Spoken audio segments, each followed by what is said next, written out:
Povo de Deus, a paz do Senhor Jesus Cristo esteja com todos os nossos ouvintes. Estamos aqui mais uma vez, agora nesta tarde de segunda-feira.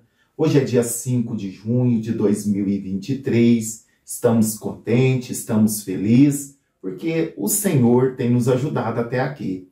Eu sempre falo para os irmãos, problemas, dificuldades, tribulações não é ausência de Deus na nossa vida, não, de jeito nenhum.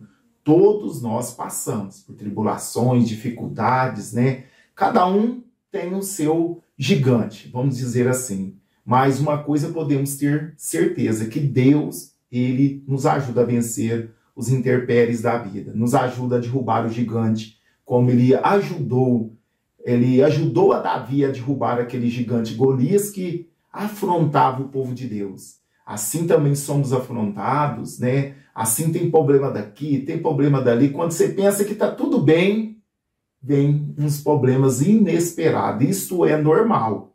Muitos acham por acontecer problemas, doenças, acontecer alguns desastres, as coisas não estão indo bem, elas entram pelo caminho de que Deus os abandonou, que Deus as deixou. Não podemos entrar por este caminho. Quando nós vemos na Bíblia, na palavra de Deus, que é o exemplo maior, vemos servos e servas de Deus passando por momentos de muitas dificuldades e vencendo pelo poder de Deus.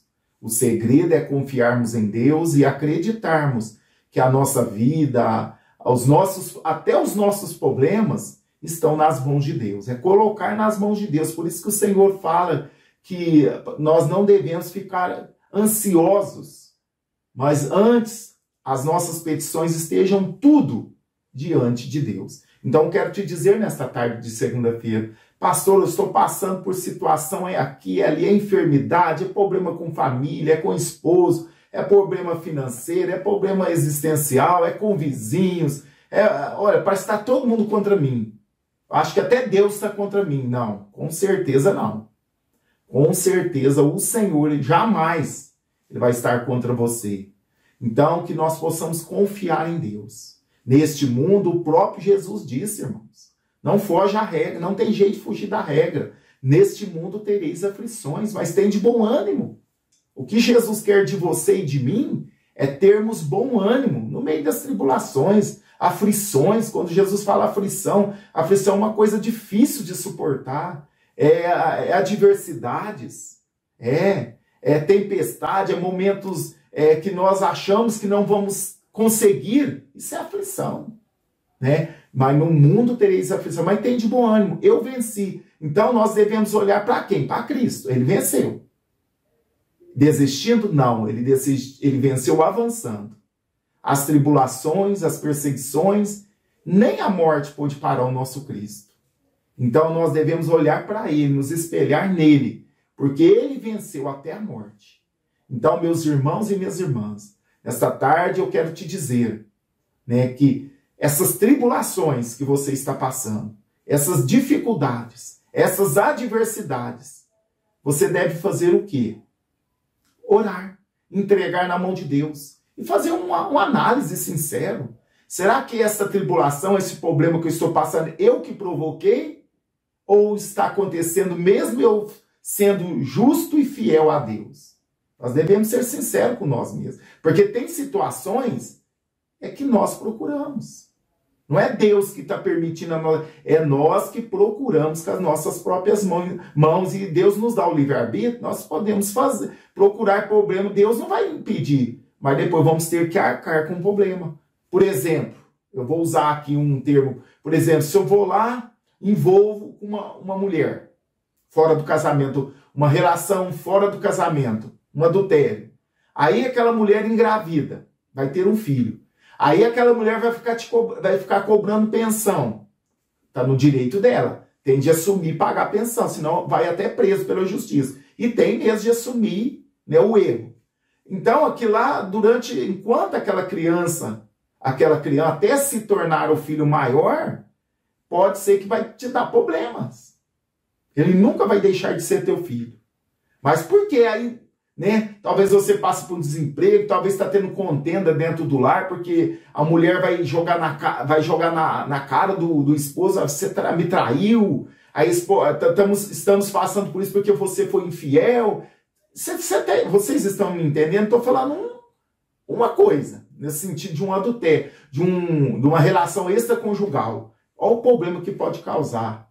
E se não houver arrependimento, se a pessoa não se consertar com a família, com Deus, ele pode ser até, né, lançado de fora da presença de Deus. Deus perdoa, mas tem as consequências. Então, estou explicando para os irmãos, tem coisas, uma situação dessa, foi a pessoa que procurou. Não pensou, desobedeceu a Deus, traiu a esposa, a família traiu a Deus. Foi lá e, né, na hora do prazer não pensou. Aí depois vem o problema. Não problema, porque é resultado daquilo que ele fez. Aí enquanto aquele filho não se tornar maior, vai ter de cuidar, vai ter de amá-lo, né? E muitas das vezes esse homem tem problemas dentro de casa, com a esposa, lógico que a esposa não vai aceitar. São vários problemas que vai acarretar. Isso aí, depois adianta orar a Deus, me abençoa, para que eu não pague mais pensão. Vai adiantar? Não. Você que procurou, tem de assumir até o fim. Jesus te perdoa? Perdoa. Você vai para o inferno se você, por causa que você fez isso, se você arrepender e confessou e deixou, não. Mas tem as consequências. Isso em todas as áreas. Não é verdade? A pessoa vai lá e compra um carro novo, um exemplo. Pode ter fé, normal, mas um dia tem de ter, andar na razão também. Lá, às vezes, compra um carro novo, não pode, a prestação longa, altas, e prazo longo, e acontece um desemprego, acontece um momento difícil de enfermidade, e talvez ele não consegue pagar aquele carro. Ele vai lá e perde o carro pelo banco. Pode acontecer, irmãos. Podemos orar, Deus pode abençoar, porque isso ele não fez de mal intenção, mas aconteceu um problema no meio do caminho. Aí Deus pode abençoar sim, de dar condição de pagar o carro, né? Isso pode acontecer, porque é difícil comprar um carro, um imóvel à vista. É difícil, mas pode acontecer problema no meio do caminho. Hoje estamos bem de saúde, amanhã não sabemos. Amanhã, quem sabe, para quem trabalha, né, em alguma empresa, pode ser despedido, pode ser mandado embora, isso pode acontecer. Tudo isso estamos sujeitos, irmãos, a tribulações, a decepções. Às vezes confiamos em pessoas, as pessoas nos decepcionam. Isso pode acontecer comigo e com você, mas isso não é a ausência de Deus na sua vida. Ah, pastor, eu ando enfermo, tantos problemas de saúde. Irmãos e irmãs, Jesus cura. Jesus tem curado. Temos recebido aqui inúmeros testemunhos. Mas tem pessoas que Jesus não cura, não vai curar. Por quê, pastor? Não sei. Não sei. Eu não tenho essa resposta. Lá na eternidade nós vamos ter essa resposta. Mas tem pessoas que Jesus não vai curar. Eu tenho que ser sincero com os irmãos. Vamos continuar orando? Vamos. Vamos orar por você? Vamos. Vamos crer? Vamos crer. Não vamos desistir. Mas tem pessoa que Jesus não vai curar. E tem pessoa que Jesus vai curar instantaneamente. Ah, pastor, eu queria uma resposta para isso. Eu não tenho. E não vejo na Bíblia, porque Deus faz o que lhe agrada. Ele é Senhor. Somos servos. Igual Jó, quando Jó passou por aquela tremenda provação. Ele fez inúmeras perguntas. Por que isso? Eu não mereço. Por que isso? Deus respondeu para ele? Não. Simplesmente, depois de tudo, Deus abençoou ele. Deu tudo em dobro para ele. Mas Deus não deu resposta para ele. As indagações dele, Deus não respondeu. Só sei que no final, o conhecimento que ele tinha de Deus foi aumentado. Porque ele diz que com o ouvido ele ouvia falar de Deus. Porque naquela época não tinha palavra como nós temos hoje, era tudo oralmente. Pai passava para filho e assim ia passando as grandezas de Deus. Ele viveu num tempo antes de Abraão, depois do dilúvio, mas antes de Abraão. séculos de 2800 antes de Cristo, mais ou menos, que os estudiosos acreditam. Então, a maioria dos ensinos era oralmente. Então, muitos eram orais, passava de pai para filho, e assim ia. O próprio Deus também ensinou isso, né? Para que quando os pais deveriam ensinar os filhos de dia, de noite, falando na beira da cama, em todo tempo, ensinando a lei de Deus aos filhos. E Jó viveu um tempo antes de Abraão, depois do dilúvio, pela idade que ele morreu. Ele é uma idade que era alta ainda na época, que depois que Jó passou por todas aquelas provações, ele viveu 140 anos ainda. Então a Bíblia não fala quantos anos ele tinha, mas provavelmente ele viveu mais de 200 anos. Então é uma época depois do dilúvio e antes de Abraão, do patriarca Abraão. Mas estamos falando, então, quando ele perguntou a Deus, questionou, a gente vai ver do capítulo 3 ele questionando, amaldiçoando o dia que nasceu, ele não pecou contra Deus, mas ele inquiriu os porquês da vida. E Deus não respondeu a ele. Deus simplesmente mudou o cativeiro de Jó. E aqui no Salmo 139, irmãos, a Bíblia diz: Senhor, tu me sondaste e me conheces. Deus te sonda e te conhece. Sempre eu falo isso. Por isso que devemos ser sempre verdadeiros diante de Deus. Tu conheces o meu assentar e o meu levantar. De longe entendes o meu pensamento.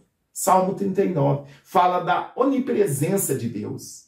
Ele está presente em todo lugar. Onipresença é um atributo que só Deus tem. Ele está em todo lugar. Ele, sendo uma pessoa, ele está aqui em Franca comigo e está com você. E aonde você estiver, seja até em outro país, seja aonde for, Deus está. No mesmo tempo que ele está aí, ele está aqui comigo. Ele é onipresente. Ele está em todo lugar.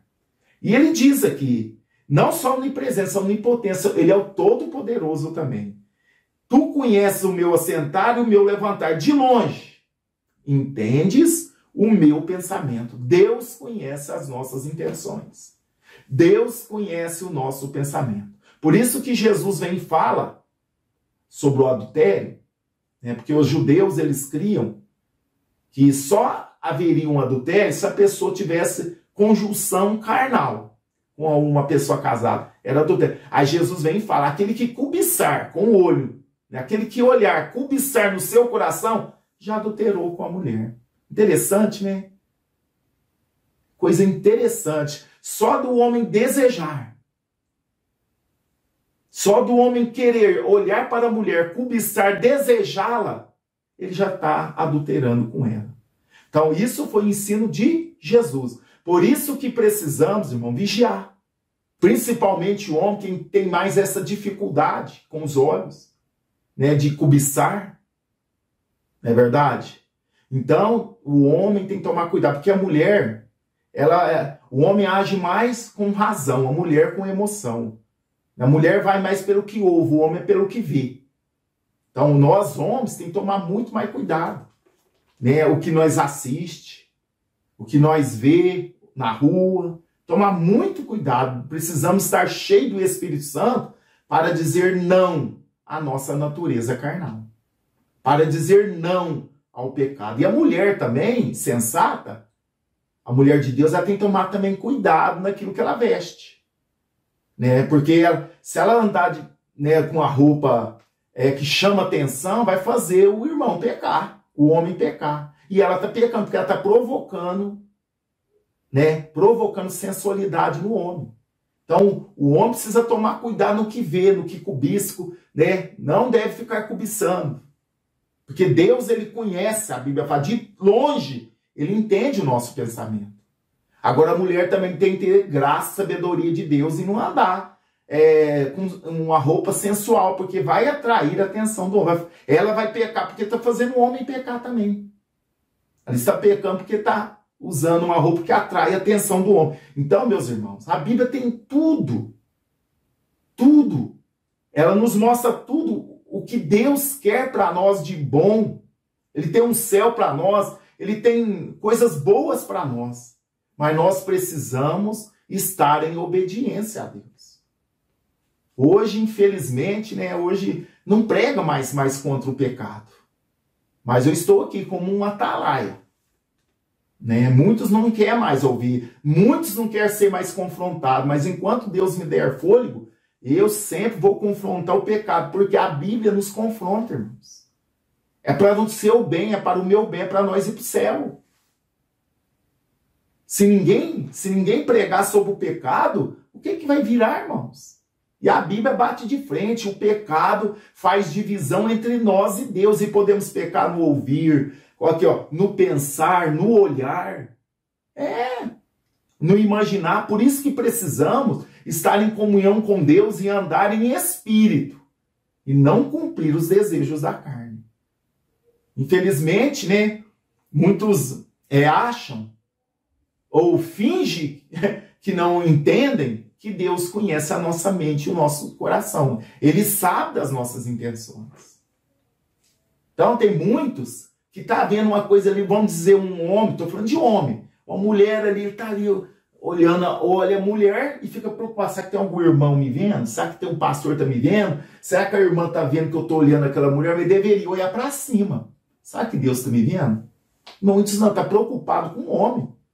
Será que o homem está me vendo eu fazer isso? Será que o homem está me vendo eu fazer aquilo? Irmão, quando você estiver pensando, irmão ou irmã, pensando que se tem alguém te vendo se errar, olha para cima. Será que Deus está me vendo aqui pecar? Será que Deus está vendo eu cobiçar? Será que Deus está vendo eu mentir? Devemos olhar para cima. Agora muitos ficam olhando para o lado. Ah, será que o pastor está me vendo? Será que o irmão... Não, irmão, olha para cima.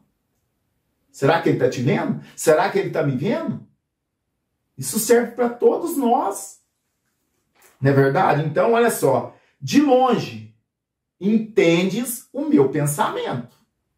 De longe, lá do céu, ele entende o seu pensamento. O que o teu olho vê, que o teu pensamento imagina, ele sabe. Pastor, então é impossível viver nesse mundo, porque é impossível não cobiçar, Irmão, anda em espírito. Se encha do Espírito Santo. Você pode ser tentado. Olhou ali, viu, mas segue o seu caminho. Não fica ali, né, até igual aqueles lobo querendo atacar uma ovelha, fica até babando, né? Fica até babando. Então, toma cuidado. Deus está vendo. Deus vê todas as coisas. Olha só, cercas o meu andar e o meu deitar, e conhece todos os meus caminhos. Olha o 5 para terminar. O 4. Sem que haja uma palavra na minha língua, eis que, ó Senhor, tudo conheces. Nossa, isso é o nosso Deus a qual nós servimos. Antes de você falar, ele já sabe o que você vai falar. Irmãos, que maravilha esse Deus que nós servimos. Ele não está... Nós observamos, quando nós vemos a onipresença de Deus, a onipotência de Deus, esses atributos que só Deus tem, nem o diabo não tem esse atributo. O diabo não sabe o que está na sua mente. Ele não sabe. O diabo não sabe o que você vai falar. Ele nos sonda, de longe ele fica nos sondando, ele, mais ou menos ele sabe pela nossa maneira de agir. Mas ele não é onipresente, nem onipotente. Ele não tem esses atributos. Que só Deus tem, homem nenhum tem, só Deus. Mas pelo nosso agir, pela nossa maneira de viver, ele conhece muito bem o homem, e ele sabe o que o homem gosta. Ele sabe como o homem age. Mas o nosso Deus conhece, lá no íntimo. Então você que está aí comigo nesta tarde, Deus te conhece no íntimo. Não só para te condenar, não só para te condenar, para te exigir a santidade. Lógico que Deus quer que nós sejamos santos, porque Ele é um Deus zeloso, mas também para cuidar de nós. Por isso que devemos medir as palavras. Antes de você falar, conte até 10. No momento do nervoso, no momento que você é confrontado, conte até 10 antes de você falar. Porque palavras não voltam para trás. Você está me entendendo? Então, Deus conhece o nosso pensamento, as nossas palavras. Antes de falar, Ele conhece. Não só para nos julgar, mas também para nos justificar, para nos ajudar. Tem os dois lados. Tanto podemos ser justificados, como podemos ser condenados. Depende da maneira que nós agirmos. Por isso que precisamos ser cheios do Espírito Santo. Buscar o Espírito Santo todo dia. Espírito Santo, guia a minha vida. Porque vamos ser confrontados durante o dia. Vai ter coisa que não vai dar certo no nosso dia. Vai ter problema no trânsito, vai ter problema com um documento, vai ter problema em casa, vai ter problema com o esposo, com o filho. E como que nós agimos? Quando somos confrontados. Quando a pessoa que está do nosso lado nos trata mal, como nós agimos? Da mesma maneira? Xingando? Rebatendo no mesmo nível? Não podemos. Você depois tem que ficar pedindo perdão. Então evita. Olha só. Evita. Para depois precisar ficar se humilhando. Não acho melhor humilhar, mas é melhor evitar. E o diabo sabe que tem pessoas que é explosivas, que tem pessoas que tem vários tipos de temperamento. Ele conhece.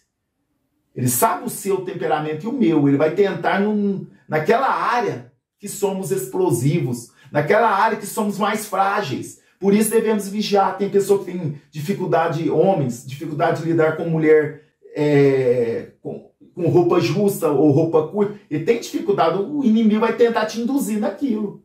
Mas isso não é só o inimigo, é o seu eu. Aí se você estiver cheio do Espírito Santo, você não vai ficar cobiçando. Porque você sabe que é alguém que tanto te justifica como te condena, te observando. Agora, por exemplo, a mulher tem problema com a língua, de falar demais. O inimigo vai promover situações naquilo lá. Para você xingar, para você brigar, para você armar barraca. É isso. E por isso precisamos vigiar. Em todas as áreas. Porque, como lemos aqui, tu conheces o meu assentar e o meu levantar. De longe entendes o meu pensamento. Cercas o meu andar e o meu deitar. E conheces todos os meus caminhos. Sem que haja uma palavra na minha língua. Eis que, ó Senhor, tudo conheces. Antes de falarmos. Antes de o que estiver na nossa cacholinha aqui, Deus já sabe. Que possamos, então, pastor, qual é o antídoto, então, para nós ter uma mente pura, uma língua pura, uns olhos puros, um ouvido puro? Já viu que tem pessoa que malicia tudo? Às vezes você está falando uma coisa para ela, na simplicidade ela malicia aquilo lá. Pessoa maliciosa. Pessoa que precisa se encher da palavra de Deus. Como, então, nós melhorarmos? É nos aproximarmos de Deus. Quanto mais perto de Deus, melhor você fica. Isso eu tenho certeza. Através da oração, através da palavra, através do jejum. Quanto mais santidade quanto mais você buscar a santidade, a sua mente melhora, sua língua melhora, o seu ser melhora. Então, se nós não temos domínio próprio, se não temos os frutos do Espírito, precisamos buscar. E é o Espírito Santo que nos dá. E a Bíblia nos fala que aquele que anda na carne, ele produz obras da carne. É porque ainda estamos andando na carne. Aquele que anda no Espírito, ele produz obras do Espírito, frutos do Espírito. Está lá em Gálatas. As obras da carne e as obras do Espírito. Então precisamos andar em Espírito, estar cheios de Deus, com fome e sede de Deus, com intimidade com Deus, para que possamos viver em Espírito. E não há lei, não há nada contra quem anda no Espírito. Agora, quem anda na carne, meus irmãos, precisa nascer de novo. Precisa ter um encontro com Jesus. Não tem domínio próprio. Não tem respeito pelas pessoas. Não tem respeito pelas coisas de Deus. Não tem o temor de Deus. Se ficar sozinho, já vai ver as coisas que não deve. Deus conhece, meus irmãos. Estamos aqui para pregar a palavra. É para você ir para o céu, para mim, para você. Eu quero ir para o céu. Porque Jesus está voltando, Jesus está vindo. A qualquer momento, Jesus vai vir arrebatar a igreja e eu quero subir. Então, precisamos negar a nós mesmos. Viver em sacrifício vivo. Sacrificar os meus desejos. Mas muitos, infelizmente, estão em busca de satisfazer os seus desejos. Aparentemente é muito bom, Dá tudo para a carne que ela quer. Vícios, sensualidade, sexualidade, a carne gosta tudo disso. Tudo disso a carne gosta e tantas outras coisas. Mentira, diversão, farra, anarquia, isso é tudo coisa da carne. É bom dar para ela fica feliz. Mas você está distanciando de Deus. Você está alimentando a sua carne e o seu espírito está morrendo, porque o espírito se alimenta com as coisas de Deus.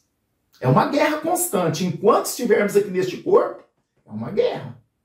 Precisamos nos alimentar, nos encher da palavra de Deus para vencermos a nossa natureza ruim, ou natureza ruim ao homem, em geral. Mas quando estamos cheios do Espírito Santo, irmão, coisa maravilhosa é ver um homem e uma mulher cheio do Espírito Santo. Não é questão de reteté, rodar, né? Não é isso, falar em língua, tem muitos que falam em língua, roda, tá no reteté e tá falando mal dos outros, não paga, é pessoas caloteiras, pessoas ruins, não é isso. Ser cheio do Espírito Santo é você chegar diante da maior tentação que você está tendo. Você falar, não, eu não vou decepcionar o meu Senhor. Eu não vou trair o meu Senhor. Eu tenho certeza, eu tenho convicção que Deus está comigo. Não vou trair, não vou trocar ele por nada. Isso é ser uma pessoa cheia do Espírito Santo. Nada desse mundo faz você trair Jesus. Você não trai Jesus. Você está firme. Você está consciente que você está indo para o céu. Você resiste às tentações do diabo. Você resiste às tentações da carne. Você resiste o mundo. E não aceita o que eles querem te impor. Mas hoje, infelizmente, quantas pessoas estão aceitando as coisas do mundo? Quantas pessoas estão se aliando com o mundo? Quer servir a Deus e agradar o mundo. Não tem jeito. Não podemos servir a dois senhores. Ou você é de Deus ou você é do diabo. Não tem como, não tem meio termo. Então, muitas pessoas não querem pregar isso. Não querem ensinar. Isso é Bíblia, irmãos. Já a palavra de Deus nos consola, nos conforta, nos edifica, mas ela também nos confronta. Tem dia que o Senhor nos dá uma palavra de bênção, você vai vencer, vai mesmo. Jesus vai curar mesmo. Mas tem dia o Senhor quer que nós entramos pelo caminho da obediência, porque o que adianta? Você ser curado, você ser abençoado e ir para o inferno. A bênção não é garantia de céu não, irmãos. Bênção materiais, saúde, prosperidade não é garantia de céu. A garantia do céu é se nós nos submetermos à vontade do Senhor Jesus. É obedecer a palavra. É negar a nós mesmos. É amar o próximo como a nós mesmos e amar a Deus sobre todas as coisas. Isso sim. Quando cremos e obedecemos, quando aceitamos o sacrifício de Cristo e entramos pelo caminho da obediência. Isso é aprovação de Deus. Agora, os judeus eles tinham um pensamento. Se a pessoa era próspera, se elas eram bem de vida, Deus estava com elas. Era uma aprovação de Deus. Eles tinham esse pensamento. Aí vem Jesus, quebra eles no meio, esse pensamento. Mostra aquela parábola do rico e do Lázaro, que vivia mendigando, tal. Lógico que aquilo é uma parábola. Jesus contou. Aquilo vivia esmolando, mendigando debaixo da mesa do rico. O rico não dava nada para ele. E depois os dois morreram. O pobre miserável foi para o céu, para o seio de Abraão, e o rico teve tanta oportunidade de fazer o bem para o próximo, não fez. Foi para o fogo, estava no fogo ali sofrendo.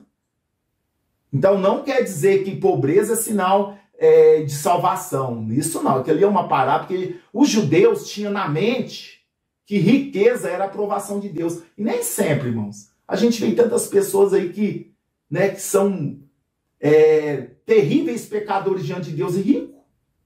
Isso todos nós vamos dar conta diante de Deus da nossa mordomia. Pobreza não é sinal de maldição. E riqueza não é sinal de bênção. Na área de salvação, não. Para salvação, não. Então não podemos inverter. E muitos pensam, porque ele é muito pobrezinho e vai para o céu. Não sempre, se não crê em Jesus.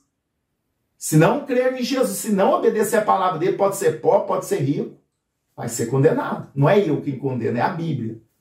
Precisamos crer e aceitar e obedecer o Senhor. Isso é uma um sinal que nós estamos caminhando para o céu, quando estamos em obediência à palavra de Deus. Amém, meus irmãos? Vamos parar por aqui. Dá vontade de falar a tarde inteira, né? É muito bom falar da palavra de Deus. Mas vamos estar fazendo a oração da fé. Está aqui o caderno de oração. Vocês têm toda a liberdade de estar enviando os seus pedidos de oração no WhatsApp que está aí na tela. E nós vamos estar orando, intercedendo em favor da sua vida. Orando, clamando a Deus, crendo que Deus vai entrar com providência. Porque para o nosso Deus, nada é impossível. Oremos nessa tarde. Querido Deus, soberano Pai, é no nome de Jesus que estamos aqui mais uma vez na tua presença. Nesta tarde, Senhor, desta segunda-feira, 5 de junho de 2023. Obrigado, Deus, por essa oportunidade. Meu Deus, nós aqui trouxemos uma parte da palavra do Senhor. Tratamos aqui de vários assuntos. Falamos da onipresença, onipotência do nosso Deus, que conhece o nosso deitar, o nosso levantar. Antes que haja uma palavra na nossa boca, Ele tudo conhece. Tudo o Senhor conhece, os nossos pensamentos, as nossas palavras, as nossas intenções, aquilo que os nossos olhos vê, os nossos ouvidos ouvem, o Senhor conhece tudo. Pai, nos ajuda, Pai, diante disto, eu te suplico, nos ajuda a andar em espírito.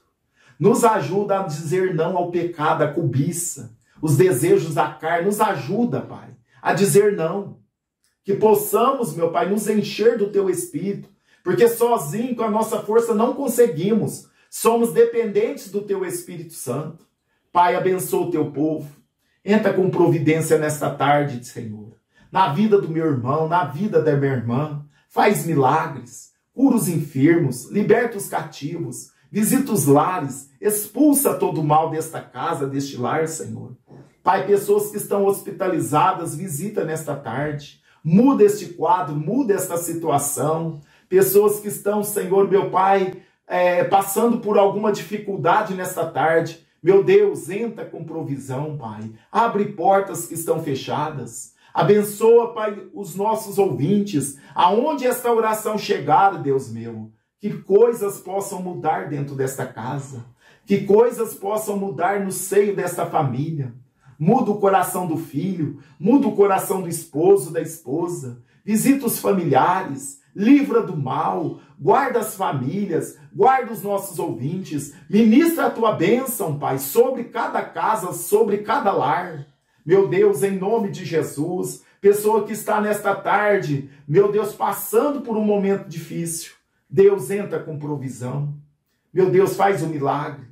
Expulsa todo pensamento contrário. Tira toda a tristeza, toda a angústia, toda a dúvida, Pai. Porque na dúvida o Senhor não opera.